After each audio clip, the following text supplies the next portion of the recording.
अस्सलामुअलैकुम viewers. Plastic की bottles हमारी जिंदगियों में बहुत ज़्यादा जगहों पर यूज़ होती हैं। आप कोई कोल्ड ड्रिंक खरीदते हैं, पानी लेते हैं, घर में तेज़ाब इस्तेमाल करने वाली बॉटल है या फिर मेडिसिन के सिरप है, ये हर चीज़ प्लास्टिक की बॉटल में आती है और हम इन्हें एक दफ़ा ही यूज़ करते हैं। लाइक आपने कोल्ड ड्रिंक ली, आपने पी और खाली बॉटल को आप दे देते हैं फेंक। तो आज की वीडियो में हम देखेंगे कि ये प्लास्टिक की बोतल आप यूज़ करके जब फेंकते हैं तो दोबारा से आपके पास नई शक्ल इख्तियार करके कैसे आ जाती है, यानी इसका रिसाइकलिंग का प्रोसेस देखेंगे। इस वीडियो से पहले बहुत से लोगों के जहन में ये बात होती है कि रिसाइकलिंग का मतलब है कि हम जो बोतल फेंक देते हैं वो पीछे से इकट्ठी करके कंपनी वाले उस बोतल को वॉश करते हैं और दोबारा से उसी के अंदर दोबारा से कोल्ड ड्रिंक फिल करके या पानी फिल करके दोबारा मार्केट के अंदर सेल कर देते हैं। ऐसा बिल्कुल भी नहीं होता। रिसाइकलिंग इस चीज़ को नहीं कहते। चलिए कहानी शुरू करते हैं इस चीज़ से कि आपने कोल्ड ड्रिंक बाय की है, पी ली है और उसको दिया है फेंक। कुछ लोग क्या करते हैं, कूड़े में फेंक देते हैं और कुछ लोग ये करते हैं कि कुछ इकट्ठी करते जाते हैं अपने घर में और आपकी गली में कबाड़िया आता है जो कि आवाज़ लगाता है, लोए लैलन तो पैसे, छान टुकड़ा तो पैसे, प्लास्टिक दियाँ बोतलां तो पैसे, और वो आपको एक बॉटल का 1 रुपया पे करके आपसे वो बॉटल्स ले लेता है। दूसरा सिनेरियो जो आप कूड़े में फेंकते हैं, तो आपने अक्सर देखा होगा छोटे बच्चे या बड़े लोग होते हैं, वो ट्रैश वॉकर हम उन्हें कहते हैं, जो कि कूड़ा को छानते हैं और उसमें से जो यूज़फुल आइटम्स होते हैं स्पेशली प्लास्टिक की बॉटल्स वो भी उठा कर ले जाते हैं। तो आपकी गली में जो कबाड़िया आ रहा था जिसने पैसे दे के आपसे बॉटल ली और वो जो ट्रैश वॉकर था, कूड़ा छानने वाला, उसने वहां से वो बॉटल उठाई। सिटी के अंदर मेन बड़े कबाड़िए की दुकान होती है जिसे हम स्क्रैप डीलर कहते हैं। ये दोनों लोग वहां पर जाकर बड़ी क्वांटिटी के अंदर जितनी भी बॉटल्स कलेक्ट की होती हैं उनको जाकर कर देते हैं सेल। अब वो बड़ा कबाड़िया जो स्क्रैप डीलर है वो डिफरेंट फैक्ट्रीज़ को ये वाली स्क्रैप जो है यानी खाली बॉटल्स जो उसने कलेक्ट की होती हैं वो काफ़ी बड़ी ट्रक के ट्रक क्वांटिटीज़ के अंदर फैक्ट्रीज़ को जाके सेल कर देता है। और फैक्ट्रीज़ के लिए वो होता है रॉ मटेरियल, वो फैक्ट्रीज जो कि इन बॉटल्स को रिसाइकल करती हैं। जब उनके पास बॉटल्स आ जाती हैं सबसे पहले वो उसकी छांटी करते हैं। उस बॉटल के ऊपर जो भी कवर चढ़ा होता है उसको उतार देते हैं, उसका जो ढक्कन होता है उसको उतार देते हैं। फिर ये सॉर्टिंग, या फिर अगर मल्टी कलर की लाइक स्प्राइट की बॉटल ग्रीन कलर की है और कोक की बॉटल वाइट कलर की है तो वो बॉटल्स को भी सेपरेट कर देते हैं। दोबारा इन्हीं से बॉटल्स ही प्रोड्यूस करनी हो, अगर प्लास्टिक का कोई और आइटम प्रोड्यूस करना हो तो वो उसको सेपरेट नहीं करते।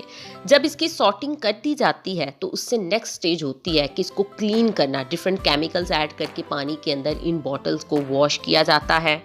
फिर उसके बाद इसको श्रेडर मशीन के अंदर डाल देते हैं जो कि इन बॉटल्स को टोटली क्रश करके बिल्कुल छोटे छोटे पीसीस के अंदर डिवाइड कर देती है और वो छोटे पीसीस आपको अपनी स्क्रीन पर नज़र आ रहे हैं।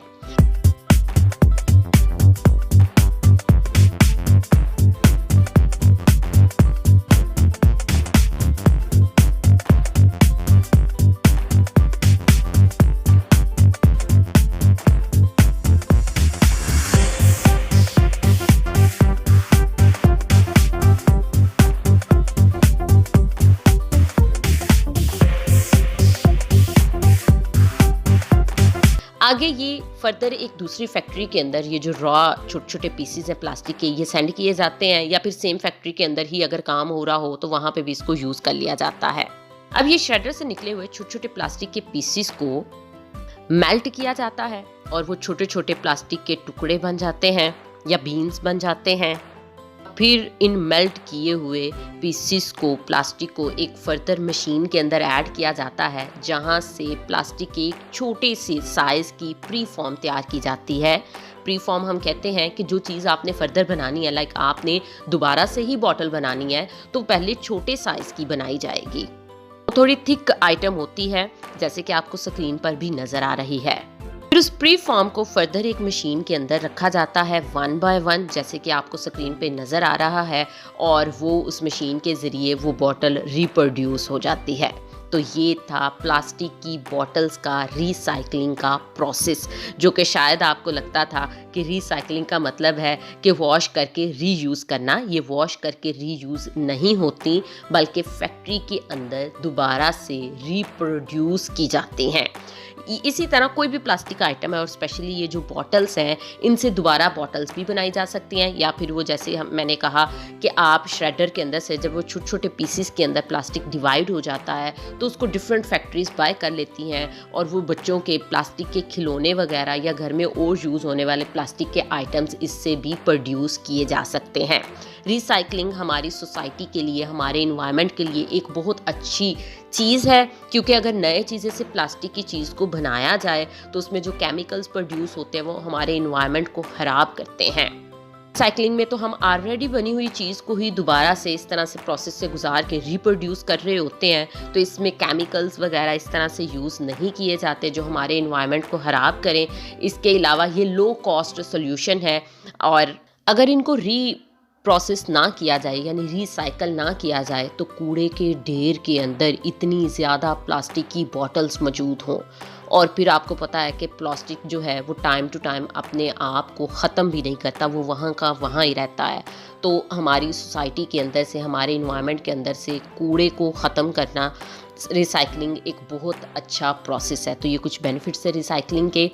रिसाइकलिंग की ये जो फैक्ट्री है, जैसे कि आपने वीडियो के अंदर भी देखा, ये बिल्कुल एक छोटी सी फैक्ट्री है। आपको 2 से 3 डिफरेंट मशीन्स लेनी होंगी जो बहुत ज़्यादा कॉस्टली नहीं आती। तो छोटी होममेड जो फैक्ट्रीज होती हैं वो रिसाइकलिंग की हो सकती है और इसमें पैसा भी कम इन्वेस्ट होता है। उम्मीद करती हूँ कि आज की वीडियो आपको इन्फॉर्मेटिव लगी होगी। ऐसी ही अच्छी अच्छी वीडियोज़ के लिए हमारे चैनल को सब्सक्राइब करें।